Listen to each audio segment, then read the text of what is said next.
Old man Harold Jenkins lived alone in his house. One day his neighbor Chris came over looking to borrow some tools. Upon arrival, Chris was met with a rancid smell and caught a glimpse of what looked like a blood-soaked floor. This is a crime scene, and like most crime scenes, we have a murder weapon along with other evidence. Jenkins was dead, and on the scene was a detective whose eyesight has been compared to that of an eagle. It is said that he can smell a suspect from a mile away. Can you keep up with world-renowned detective Richard Johnson? Just watch as he scours the scene for clues. On the ground is an outline of where the deceased Mr. Jenkins once lay. The floor is still soaked with the crimson stains of his blood. In the detective's hand is a blood-soaked card from the victim's pocket, which he lays down by the alleged murdered weapon in front of this month's calendar. On the ground is a lighter, which the victim appears to have been holding.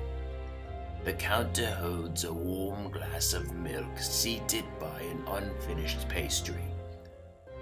Nearby is an instruction manual, unopened. The last piece of evidence our detective is looking at is a newspaper with bloody handprint on the right-hand side. Now it's time to meet the suspects. The first suspect is a local thug and known felon, Dennis Young Urethra Davis. He is currently on parole for attempted murder and domestic abuse. He was seen in the area the days leading up to today. The next suspect is the local daily newspaper delivery boy, Pete Sullivan. Jenkins was a news fanatic, and it is suspected that Sullivan may have been the last one to see him alive. The last suspect is Jenkins' neighbor and known drug addict Chris Dill. Dill has 23 DUIs. He was the one who found and reported Jenkins' death. Do you know which one of these men committed the crime? Here is the result of our expert detective's investigation. Alright, face the wall. What? Why me? We know what you did. What, you never seen the newsies before? It appears Pete Sullivan was the culprit. But how did our detective know?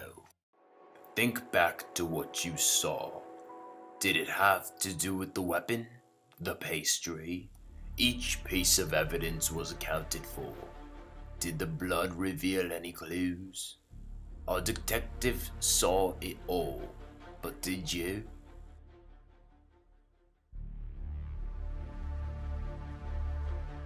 The evidence bag marked today's date, whereas the calendar only marked up to the 20th. This is the day Jenkins died.